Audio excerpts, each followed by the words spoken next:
এবাৰ এটা ঘৰত জুই লাগিছিল বৰ বেয়াকৈ ঘৰৰ পৰা সকলো লোকক স্থানান্তৰ কৰা হৈছিল সুবুৰিয়াৰ পৰা কিছুমান লোকে জুই নুমুৱাবলৈ চেষ্টা কৰিছিল আনহাতে কিছুমান লোকে কেৱল চাই আছিল আৰু কিছুমানে মোবাইলত দৃশ্য বন্দী কৰাত ব্যস্ত আছিল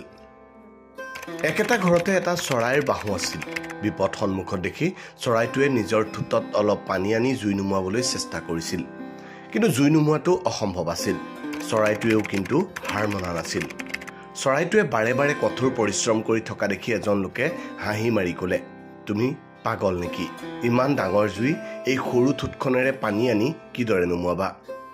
চৰাইটোৱে উত্তৰ দিলে হয় মই জানো যে মোৰ এই কষ্টই এই জুই নুমুৱাব নোৱাৰে কিন্তু যেতিয়াই এই জুইৰ কথা কোৱা হ'ব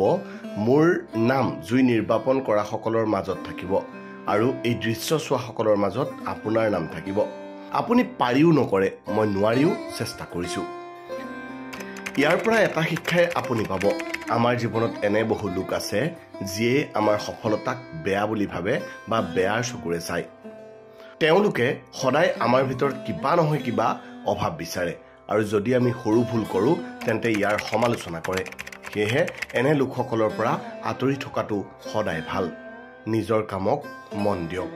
আপোনাৰ পিছফালে হহাসকলৰ ফালে চালে আপুনি তেওঁলোকৰ পিছত থাকিব